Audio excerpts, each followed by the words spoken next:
All right, let's get started here today. Good morning and welcome to our virtual FAQ panel discussion. The topic today is going to be common collection site questions. My name is Tim. I'm going to be moderating this event. With me today, we have 4 members of our adult and child business development team. Everybody, if you want to briefly introduce yourselves and say what you do here, we can start with you, Fahmida. Hi, everyone. I'm Fahmida Matani. I am a business development manager for the adult child team here at USDTL. Hi, good morning, everyone. Welcome. My name is Jenny Rodriguez, and I'm the account development manager with USDTL. Thanks for joining us today. Good morning, everyone. My name is Grace De La Pena, account manager, and I usually oversee a lot of the account here at USDTL. Good morning and welcome. My name is Lyle Liechty. I'm a senior account executive with USDTL. All right, thank you. You got to meet everybody. Just some housekeeping up top. For those of you who have never used WebEx before, you can change the viewer settings up in the right-hand corner. If you click on the right-hand corner on your video screen, you can switch it over to grid view, which is more of a Brady Bunch style, or you can keep it on the default setting, which bounces over to whoever's talking at the time. A quick thank you to everyone who submitted questions prior to the event. We're going to try and get to all of them while answering questions via the live chat. We've kind of disabled that right now. We do have a significant number of questions here, about 50 or so, that we're going to try to get to in the hour that we have. We don't want to mess up your lunch hour. We know that's sacred. Just one note, we don't have a toxicologist on this panel, so we did have to kind of omit some of those questions. Feel free to submit them anyway, and we can try and get back to them later. You can submit those questions to adultandchild@usdtl.com. So that said, I've broken up some of the questions we received into various categories, so we can kind of stay on topic and within the time allotted for this. So if you can relate, all the questions to the current topic, that would be great. But if we can try and swing back around later, if we can, to answer some of the oddball questions.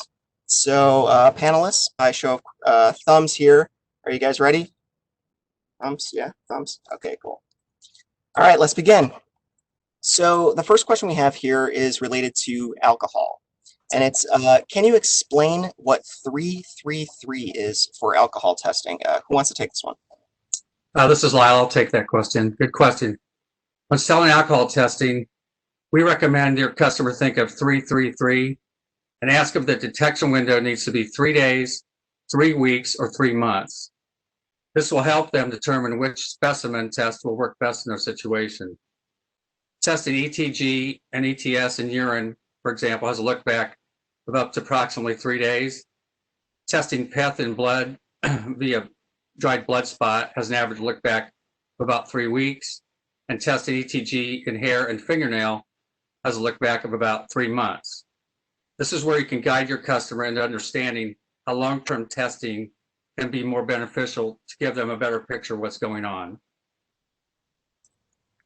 Thank you, Lyle. That was our only question related to alcohol, so we're going to kind of move on to ChildGuard. We received many questions about ChildGuard testing. Does anybody feel most comfortable answering those, or do you want to bounce around? Jenny, you are muted. Sorry, I'll go ahead and take ChildGuard. Okay, so the first question we have related to ChildGuard is, how do I explain the benefit of testing ChildGuard over regular hair testing for family court judges? That's a great question. Well, the ChildGuard test is specifically geared towards detecting substance exposure and ingestion, where traditional hair tests are geared towards detecting ingestion. So this is really important because most often the individual under guardianship needing a ChildGuard test is not intentionally ingesting substances, but they may be getting exposed to high levels of substances in their environment.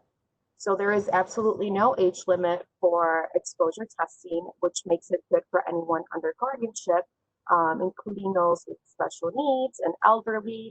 The collection is non-invasive, and like traditional hair testing, the results are admissible in court. In line with ChildGuard still, why do we have to collect more hair in children? Well, children's hair tend to be finer than adult hair, so it may take more strands of hair to reach the required volume for testing. It is highly recommended that a gem scale is used to ensure that the right amount has been collected. And how is ChildGuard testing being used? This question gets asked a lot in the field. Well, ChildGuard is being used across the country to help detect what a child or individual in a dangerous environment is being exposed to. It is being used by drug endangered children programs, child advocacy centers, family courts, and anytime an individual under guardianship is suspected of being exposed to dangerous substance, or if the guardian is suspected of giving the substances to an individual who would otherwise not have the capacity to intentionally ingest them on their own. We get this one a lot, actually, on the adult and child side, but it's, does ChildGuard hold up in court? Yes, it does. Like I said, it's used nationwide in courts. However, many times those cases are settled out of court after receiving a positive result if there's no explanation for the individual under guardianship to test positive for those substances. We also get this one a lot too. Can you only use hair to test for environmental exposure or ChildGuard? Hair is recommended. It is the recommended specimen type for exposure testing, but fingernails can also be. And can ChildGuard only be used on children? I think you kind of maybe touched on this a little bit earlier, but this is another question we got asked. Yes, there is no age limit for ChildGuard once again, which makes it good for anyone, again, under guardianship, including those with special needs and the elderly. All right, that's all we have for the ChildGuard questions. So we're going to be moving on to general drug testing. And with that, the first question there is, what factors need to be considered when choosing the right test? I can get started on that question, and thank you. There are 5 recommendations for choosing the right drug test. First is identifying the type of specimen to be collected. Second, the desired window of detection. Third, drug of concern. Fourth, the adulteration potential. And fifth, the volume required for collection. Thinking of these 5 things can guide your clients into knowing which test would work best for their needs at that time. Thank you, Grace. We got another one here, which is, do you offer DNL isomer tests? That's a good question. Yes, we do. For those of you that are not familiar what DL isomer testing is, it is an add-on that we offer at USDTL that can differentiate 2 methamphetamine. The D-methamphetamine, which is Schedule 2 controlled substance, and the L-methamphetamine, which is an active ingredient found in over-the-counter medication. This is another question here related to drug testing. We have, if a panel has multiple positives, do you charge extra for the confirmations? No, we are transparent about our pricing to avoid hang-ups and hidden charges. So you know exactly what to expect when you are sending the test. Our flat rate pricing is everything you need for advanced specimen testing, including collection supplies and initial screening and confirmation testing. All right, so this is another one we also get pretty frequently in the mailbox, but it's, how do I access laboratory results? Good question. We offer 2 secured reporting formats. We have the web portal and the fax. We do, however, recommend taking advantage of utilizing our web portal because it gives all the reporting contacts in the organization the ability to access report as soon as they are posted. So if you want to utilize our web portal, feel free to reach out to our client service department if you would like to update your authorized reporting contacts on your account. And okay, so it's another one. We've got, how long are specimens stored at our facility? Specimens are stored for positive specimens. They are stored for 1 year, and negative specimens are stored for 7 days. Grace, I guess we'll just keep going with you on this one. You seem to be handling all these. This one is, do you provide collection materials and training for staff? We do offer training videos to utilize for a group training session when bringing in new staff or help existing staff remaining consistent. You also have direct access to our highly trained in-house client service department to answer questions as they arise. Also, we offer easy access to these videos on our website. So feel free to go on our website, USDTL.com. We also, if you need distribution for marketing pieces to your clients, we do offer co-branding materials. This will help to reduce the burden for you in having to create them. This is another common one I hear all the time, but it's what is the difference between a forensic lab and a clinical lab? Because we are a forensic lab here. Good question. In simple terms, the difference is how the specimen is handled and what oversight and protocols that the laboratory follows. A client test is handled with the intent of results being used to monitor patient status and make treatment decisions. A forensic test means that the specimen and results are handled as evidence with the intent of being used in court of law. There are very specific protocols that are used for forensic testing to ensure that the evidence is defensible and not be dismissed. That's a great question. So I think you kind of answered this one a little bit ago, but it was, do you offer collection training? Yes, like I stated earlier, we do offer collection training. We also offer collection quizzes, collection material. So if your client or your collector is needing to do the collection, we do offer the quizzes, and once completing the quizzes, you'll earn a certificate of completion for these quizzes. Now, do collectors need to be certified to do these collections at a collection site? They don't need to be certified, but we do recommend for the collector to know USDTL collection process to reduce the rejection. It's recommended that the collector review the material for each specimen that they are collecting and complete the quizzes to ensure that they are collecting specimens properly. Each quizzes, like it says, come with a certificate of completion. There's no charge, so once you complete the quizzes, you'll receive a certificate via email. So if you are wanting your collector to have the certificate, feel free to email us. Again, that email was adultandchild@USDTL. All right, this is related to the reports that clients get, but it's, why do some of the drugs say canceled on the report? Good question. We get this a lot. The most important, it depends on the testing ordered. Multiple aliquots of specimen might be necessary. The volume limits that we require to take into account the volume needed for testing. So it's important to submit at least the minimum volume recommended for the specimen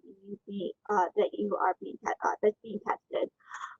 We will test and confirm as many drugs as possible with the amount of specimen that was submitted. But if we run out of the specimen to test, the tests that must be canceled due to the lack of volume are noted as canceled on the report.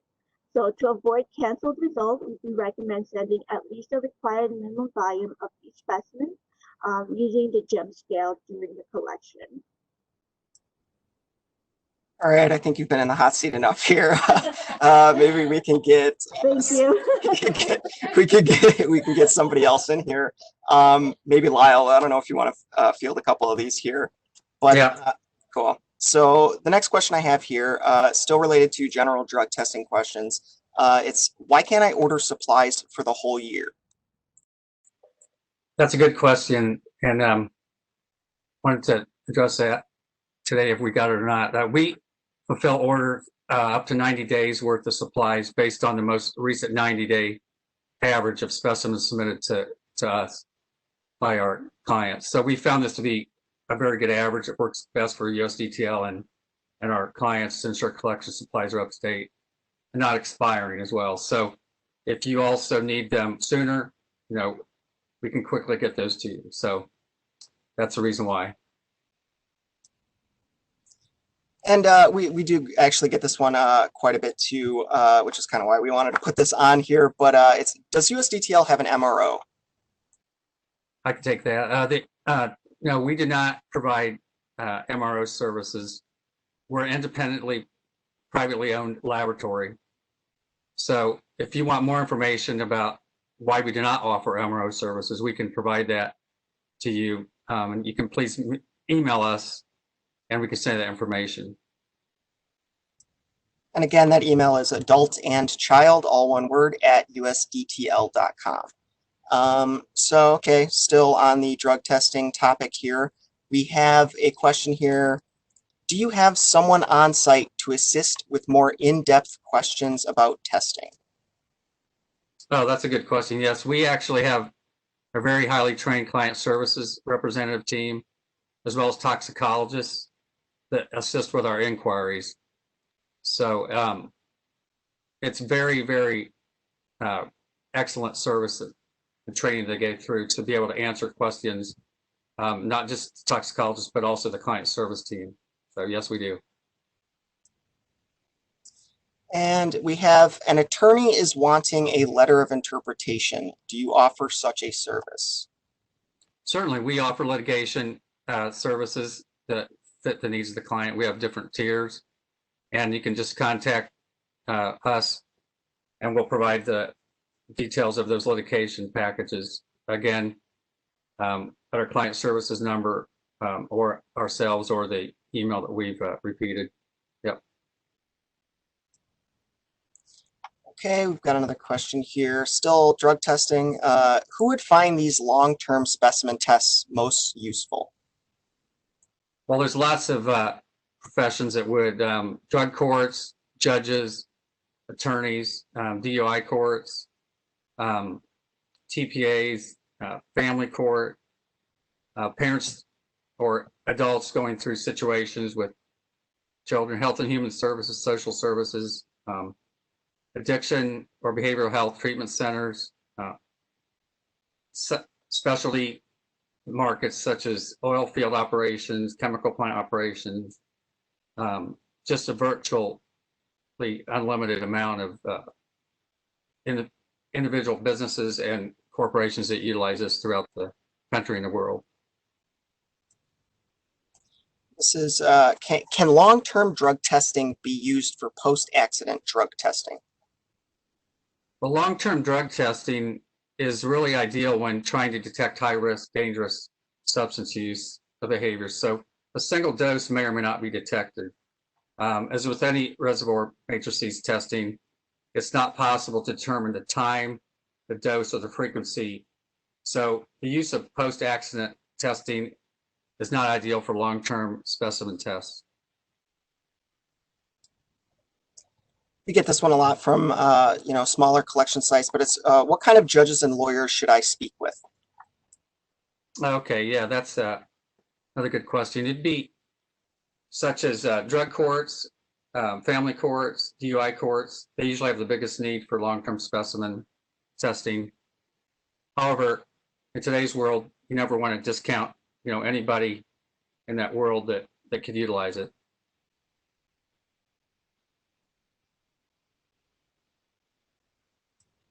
Our next question here is, what kinds of employers would require hair or fingernail testing for pre-employment testing? What kind of employers would be, some I just mentioned would be chemical plant operations, oil field operators, mine fields. They tend to be also, all types of professions that might need the testing needed for long-term look back. But there's a litany of tests of companies that we could provide that test for, and we do. I think Grace kind of touched upon this earlier, but this is, why is the chain of custody required? The chain of custody is required for forensically defensible in court. So it's critical that a specimen's identity is preserved from the time of the collection until the results are reported to complete, and then make sure that the documented chain of custody is in place. The chain of custody demonstrates to the state and the courts the link between the donor and the specimen result. So that's why all forensically accredited laboratories are required to have a written chain of custody with all their tests without exception. You had kind of mentioned a litigation packet earlier about our legal services. What is a litigation packet? Litigation packets, they're different tiers, but in short, there's the screening data, the confirmation data, the actual report itself, and the chain of custody. So it consists of raw information from the laboratory. The letter of interpretation from one of our toxicologists is included to summarize the raw data. Why would someone choose USDTL's testing over a different lab? Well, at USDTL, we're focused on partnering with our clients to advance the businesses by providing the highest quality of testing and innovation available in the realm of forensic toxicology. When working with USDTL, our clients have the peace of mind that we take special care in making sure that everything is done properly, that follow the chain of custody, and the results are defensible, so that your results are accurate and that you'll be able to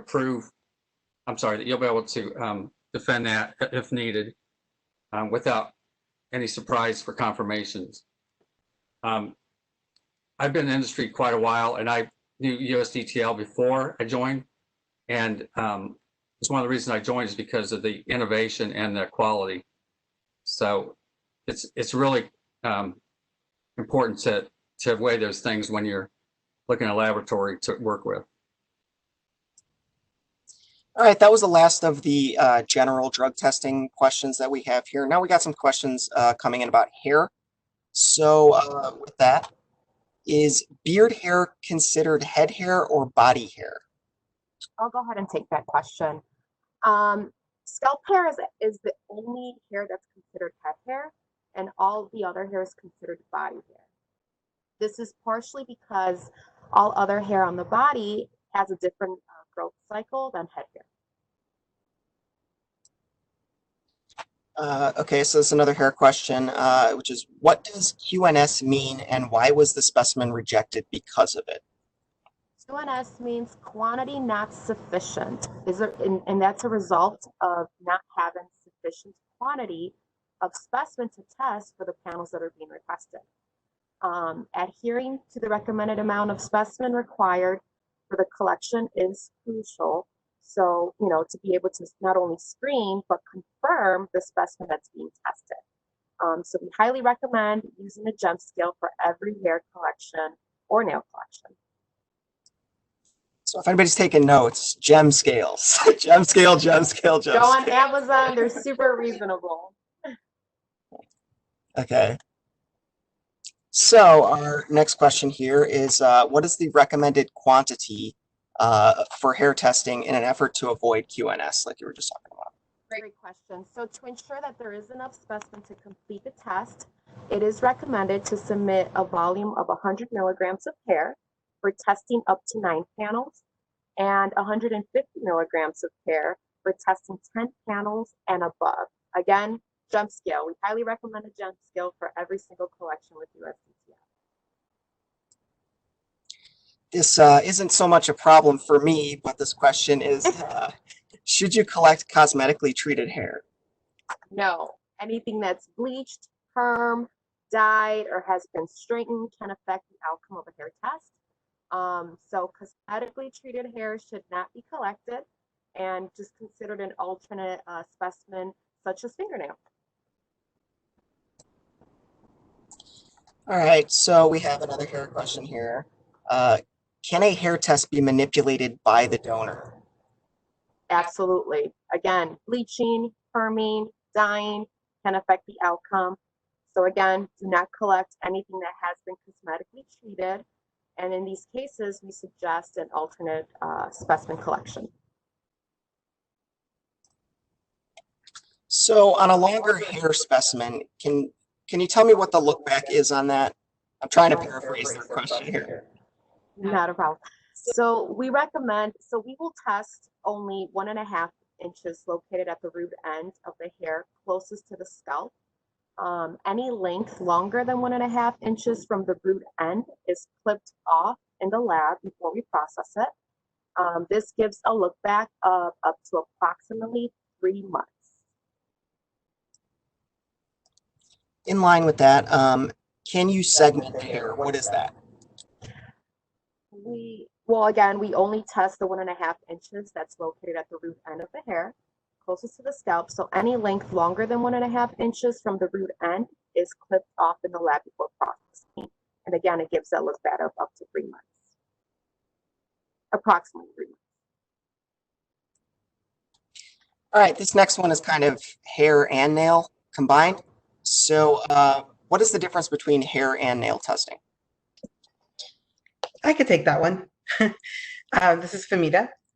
So hair and nails are both made of keratin fibers. The good thing is we're able to test the same drugs in both specimens. Some advantages to nail testing is that keratin fibers in nails is 4 times thicker than it is in hair.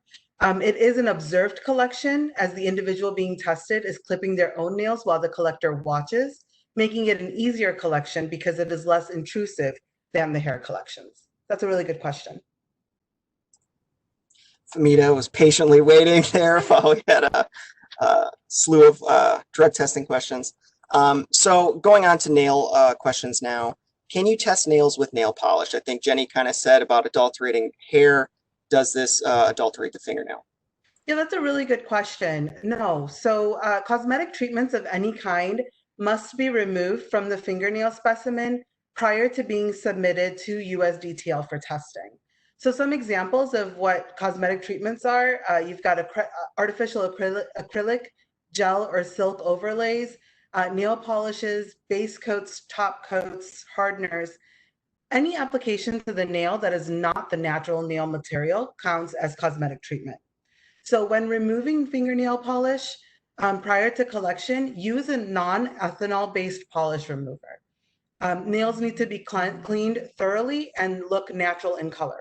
Any specimens that are received with cosmetic treatment still applied to them will be rejected and not processed. All right, so we commonly have this question in regards to fingernail testing about fingernail clippings flying all over the place. How do you collect them without losing the specimen? I know when I personally clip my own nails, they fly everywhere. I get yelled at about it at the house. So how do you guys do that? Yeah, absolutely. I mean, fingernail clipping, I think flying everywhere is the bane of the collector's existence. So we recommend hand washing before the collection. This will do 2 things. One, it'll allow you to remove any of the debris that might be stuck under the nails, but it'll also help you to soften the nails and therefore will reduce the flyaways. Is there a special solution to place nail clippers in? Is there some sort of, disinfectant that you have to use in between? Yeah, that's a good question. So we recommend using barbicide, or you can use isopropyl alcohol pads so that you can wipe down the nail clippers before and after use. So do you offer nail brushes or nail clippers, any type of utensils to make the collection? No, so that will be the responsibility of the collection facility to purchase those items. So what is the window of detection for fingernails and toenails, I guess, as well, too, because you can collect those? That's a great question. For the drug panels in fingernails, you have up to approximately a 6-month window of detection. In toenails for drug panels, you have up to approximately 12 months of a window of detection. For ETG in fingernails, you have up to approximately 3 months, similar to hair. So we kind of said how much hair needs to be collected. This one is basically the sister question, how much fingernail needs to be collected? Yeah, so because both hair and fingernails are made up of keratin fibers, the rules pretty much stay the same. So the optimum amount of nail clippings that's needed is 100 milligrams for up to 9 panels and 150 milligrams for 10 panels and above. When you're trimming all 10 of the fingernails, each clipping should be about 2 to 3 milliliters long. So that's basically the width of a quarter. Again, a Jun scale will be extremely useful to you in this. Still on the topic of nails, which is will one-time drug use be detected in fingernails testing? And this is kind of a side question. How many times would they have to use drugs for it to be detected in nails? So long-term specimen testing is ideal when you're trying to detect high-risk, dangerous substance use behaviors. Single doses may or may not be detected. As with any reservoir matrices testing, it is not possible to determine time, dose, or frequency of use. I think Lyle mentioned that earlier.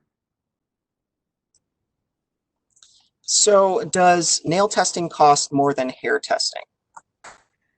Great news. No, it does not. Hair and nail testing cost the same at our lab. And they'll also include all of the same panels and all of the same add-ons. And as Grace mentioned earlier, screen and confirm pricing are bundled. This is the final question as it relates to nails, but it's can a nail test be used to prove that a previously taken hair test was inaccurate? No. So the results of any second collected specimen has absolutely no bearing on the validity of the results of any of the first collected specimen. Each test is individual. So we did receive one question about PEth testing. I don't know who wants to take this, but it is, what is PEth, and explain the value of testing it? I don't know who wants to take this one. I'll take it. That's a good question. It's a very popular test. It's growing in the industry. PEth is a high sensitive direct alcohol biomarker. It's found in blood. Has a look back of up to 2 to 4 weeks and can be collected by a dried blood spot without a phlebotomist. That's very important to remember. Our clients can do this, learn how to collect the specimen in a few minutes and offer the testing the same day they get the collection supplies. So the collection is not considered biohazard, and it can be shipped in a non-plasticized envelope to our laboratory. Of course, we provide the shipping information and supplies for that. But it's an excellent question. Thank you for that, Lyle. And so somebody mentioned this earlier. I think somebody said something about reservoir matrices. What are reservoir matrices? I hope I'm saying that right.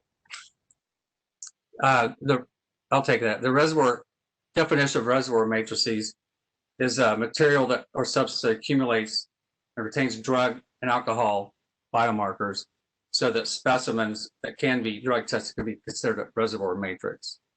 And we actually have visuals that we can share with our clients that show the things we've talked about today. Yeah, I was going to say we are able to, because I see some questions coming in here via the chat about if we can provide notes from this, because we've kind of breezed through a lot of this. We can definitely do that for all the people attending. But that said, that's all we have for today. I would like to thank you all for attending and sending in your questions. We hope you found this informative. If you have any other questions, like I said, please submit them to adultandchild, all one word, at USDTL.com. And have a great afternoon. Take care. Thanks, everyone. Thanks for joining. Everyone. Have a great day. Thank you, everyone.